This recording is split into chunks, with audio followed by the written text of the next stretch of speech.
ഉഹുദാന literature ക്വിസിൻ്റെ പുതിയ ഒരു എപ്പിസോഡിലേക്ക് ഏവർക്കും ഹൃദ്യമായ സ്വാഗതം. ഇന്നത്തെ എപ്പിസോഡിൽ വിശുദ്ധ കുർബാന സ്വീകരണത്തെ പറ്റിയാണ്. വിശുദ്ധ കുർബാന അർപ്പണത്തിൻ്റെ പൂർത്തീകരണം എന്ന നിലയിലും മിശിഹാനുഭവത്തിൻ്റെ പൂർണ്ണത എന്ന നിലയിലും ദിവ്യകാരുണ്യ സ്വീകരണം വളരെ പ്രാധാന്യമർഹിക്കുന്ന ഒന്നാണ്. ദിവ്യരഹസ്യങ്ങളുടെ മഹനീയതയും രഹസ്യാത്മികതയും വെളിപ്പെടുത്തുന്ന മനോഹരമായ ഗീതമാണ് ദ ഹീലത്തെന്ന് അവസാനത്തെ ക്ലാസ്സിൽ നാം കണ്ടു കഴിഞ്ഞു. ദുഹീലത്തിൻ്റെ ആലാപനത്തോടെ ദിവ്യരഹസ്യങ്ങളുടെ സ്വീകരണത്തിനായി ആരാധനാ സമൂഹം പൂർണ്ണമായും ഒരുക്കപ്പെടുകയാണ്. ഇതിൻ്റെ ആലാപനം നമ്മുടെ കൂടെ വസിക്കുന്ന പരിശുദ്ധ ത്രിത്വത്തിൻ്റെ മഹനീയ സാന്നിധ്യത്തെ ആരാധനാ സമൂഹത്തിന് വെളിപ്പെടുത്തുന്നു. അതുകൊണ്ട് തന്നെ കുർബാന സ്വീകരണം വഴി പരിശുദ്ധ ത്രിത്വത്തിൻ്റെ പരിശുദ്ധിയിൽ പങ്കുചേരുവാനുള്ള ക്ഷണമാണ് ദ ഹീലത്ത്. കുർബാന സ്വീകരണത്തിന് മുൻപ് ശംശാന, ജീവിക്കുന്ന ദൈവത്തെ നിങ്ങൾ പ്രകീർത്തിക്കുമെന്ന ആരാധനാ സമൂഹത്തിൻ്റെ മുൻപാകെ അറിയിക്കുന്നുണ്ട്. ഈശോയുടെ ഉത്ഥാന ജീവിതത്തിൽ പങ്കുചേരുവാനുള്ള ക്ഷണമാണിത്. അവസാന വിധി ദിവസത്തിൽ നമ്മുടെ ഉത്ഥാനത്തിനും നവീകരണത്തിനുമായി നമ്മുടെ കർത്താവ് പ്രത്യക്ഷനാകുമ്പോൾ അവിടുത്തെ മുൻപിൽ മുഴങ്ങപ്പെടുന്ന കാഹളമായിട്ടാണ് അബ്ദീശോ ഈ ആഹ്വാനത്തെ വ്യാഖ്യാനിക്കുന്നത്. സ്വർഗത്തിൽ നാം അനുഭവിക്കാൻ പോകുന്ന നിത്യജീവിതത്തിൻ്റെ ചൈതന്യത്തോട് നാം കൂടുതൽ അടുത്തിരിക്കുന്നുവെന്നും അതിനായി ദൈവനാമം പ്രകീർത്തിച്ചുകൊണ്ട് വീണ്ടും നാം ഒരുങ്ങണമെന്നും ശംശാനയുടെ ഈ ആഹ്വാനം നമ്മെ ഓർമ്മിപ്പിക്കുന്നു. ഈ പ്രാർത്ഥനകൾക്കെല്ലാം ഒടുവിൽ കുർബാനയർപ്പിച്ച വൈദികൻ ആദ്യം കുർബാന സ്വീകരിക്കുന്നു. അന്ത്യത്താഴത്തിൽ വെച്ച് ഈശോ ആദ്യം ഭക്ഷിക്കുകയും അനന്തരം മറ്റുള്ളവർക്ക് കൊടുക്കുകയും ചെയ്തതിൻ്റെ അനുസരണമാണിത്. വ്യാഖ്യാതാവായ ഗബ്രിയേൽ ഹത്രായ ഇതിനെക്കുറിച്ച് ഇപ്രകാരമാണ് പറയുന്നത്: കൂദാശ ചെയ്ത പുരോഹിതൻ ആദ്യം വിശുദ്ധ കുർബാന ഉൾക്കൊള്ളുന്നു. താൻ ആരുടെ പ്രതിപുരുഷനായിട്ടാണോ ബലിയർപ്പിക്കുന്നത് ആ ഉന്നത പുരോഹിതനായ ഈശോ ചെയ്ത അതേ കാര്യമാണ് ഇവിടെ സൂചിതമാകുന്നത്. അവിടുന്ന് ബലി സ്വയം അർപ്പിച്ചു, അമർത്യതയുടെ ഭക്ഷണം ആദ്യം ഭക്ഷിച്ചു, അതിനുശേഷമാണ് അത് മറ്റുള്ളവർക്ക് കൊടുത്തത്. ഈ സമയത്ത് പുരോഹിതന് ചെല്ലാനായി 3 പ്രാർത്ഥനകൾ നമ്മുടെ തക്സായിൽ കൊടുത്തിട്ടുണ്ട്.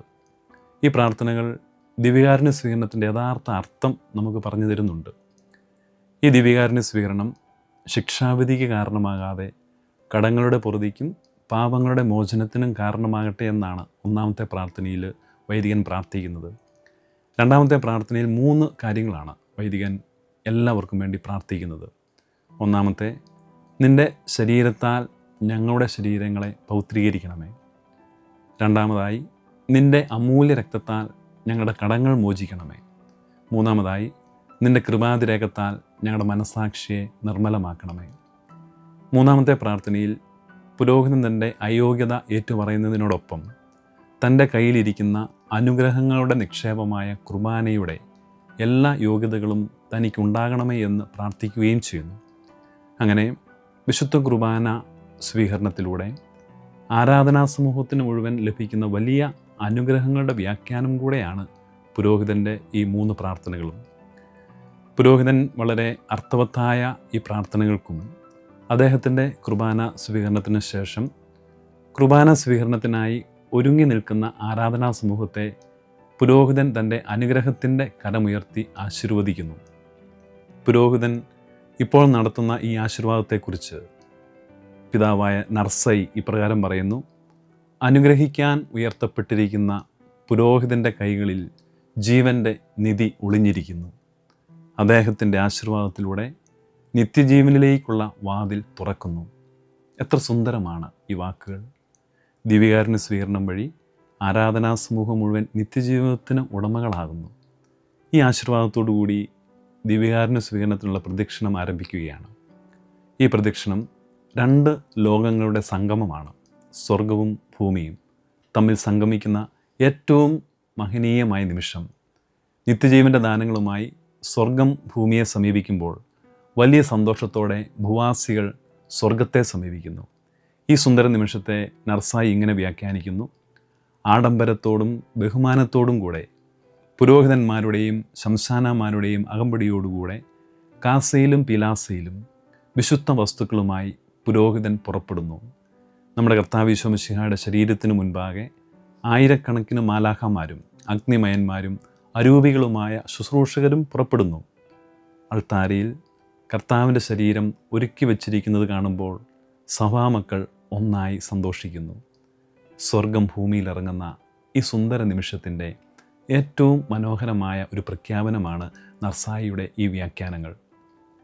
ദിവ്യരഹസ്യങ്ങൾ വിതരണം ചെയ്യാൻ മദ്ബഹായിൽ നിന്നും ഹൈക്കലയിലേക്ക് വരുന്ന പുരോഹിതനെ സ്വർഗത്തിൽ നിന്നും തീക്കട്ടയുമായി യശയായിക്കെടുത്തെത്തിയ സ്രാപ്പേ മാലാഹമാരോടാണ് നർസൈ ഉപമിക്കുന്നത്.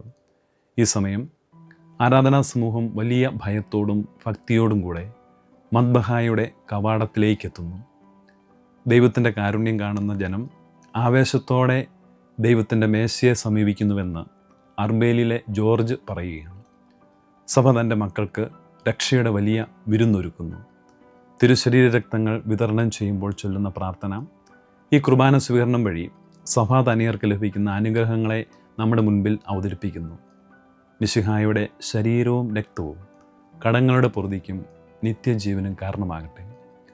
വലിയ സന്തോഷത്തോടെ കരങ്ങളിൽ ഈ ദിവ്യരഹസ്യങ്ങളെ സ്വീകരിക്കുമ്പോൾ ആരാധനാ സമൂഹം മിശിഹായോട് ഒന്നു ചേരുന്നുവെന്ന് തെയഡോർ പറയുന്നു. തിരുശരീരവും തിരുരക്തവും സ്വീകരിക്കാൻ കുരിശാകൃതിയിൽ നീട്ടപ്പെട്ട കരങ്ങൾ നമ്മുടെ ബലിജീവിതത്തെയും മിശിഹായുടെ കുരിശിലെ ബലിയെയും അനുസ്മരിപ്പിക്കുന്നുണ്ട്.